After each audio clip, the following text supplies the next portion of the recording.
Hi, I'm the 13th Wolfman. The people over at the Bosko group sent over Bloody Bloody Bible Camp.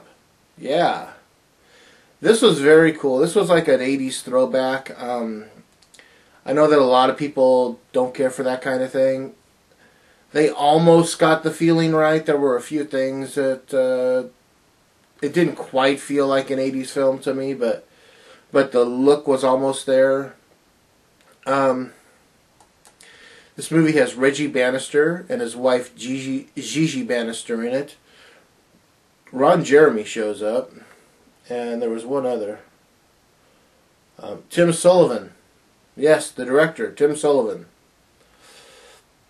This is produced by Gigi Bannister. It's written by Shelby McIntyre and Vito. I want to say his name right. Trabucco. Vito Trabucco.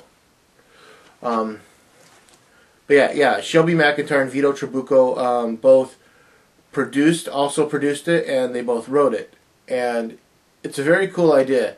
In the 1970s, this group of young counselors are at a Bible camp, and you try to inject God into their lives, and they go, all horny on everything. But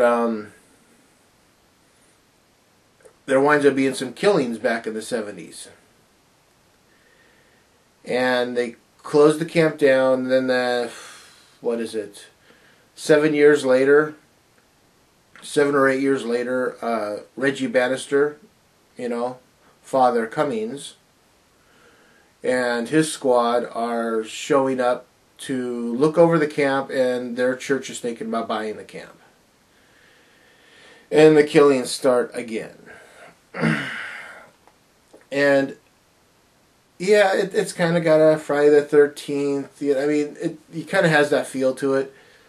There are a few annoying characters. I do not understand the basis for throwing in like the super annoying characters.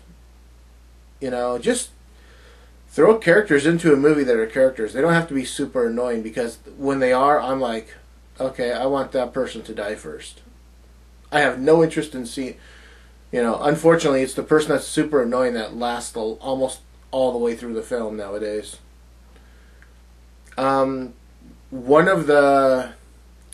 Reggie Bannister is a priest, and his,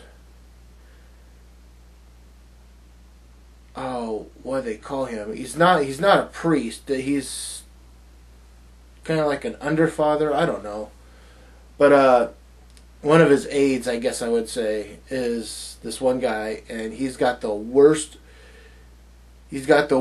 afro wig on in the whole film. I mean, to actually willingly commit to wearing this thing is a plus. It just, man, that's what the killer looks like, and the killer is actually pretty cool in this movie. Trying to think. The only problem with this mask is that it's hard to hear. He does have a couple of words here and there, but it's really hard to understand him. So if they would have opened the mouth up a little bit or something, it would have been a little bit better. But it's a pretty decent film. I'll give it 2 3/4 chainsaws out of 4. I mean, I enjoyed it. There was a lot of blood, I'll say that. And you got some nudity, I mean, what's a horror film without naked women? The special features are the Bloody Bloody Sideshow, behind the scenes featurette, special effects discussions, trailers, and a commentary. Now, I haven't watched the commentary yet, but I plan on it. I love commentaries. And so the disc art on this one looks exactly the same.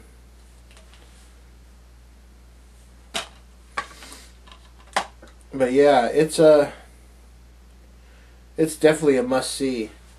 I say look up all the people that are in this. You know, Shelby McIntyre, Vito Trabucco. I believe Mark Bosko was one of the producers on it. He's also one that helped distribute it. You know, from the Bosko group. Reggie Bannister, Tim Sullivan, Ron Jeremy. That's the only names that they mentioned. Okay. Like I said, I say take a look at it, see if you like. I enjoyed it. It's not the greatest horror film out there, but it is a fun horror film, and I would love to see a sequel to this. So Shelby, Vito, get on writing, man. I'm the 13th Wolfman. I'm on the prowl.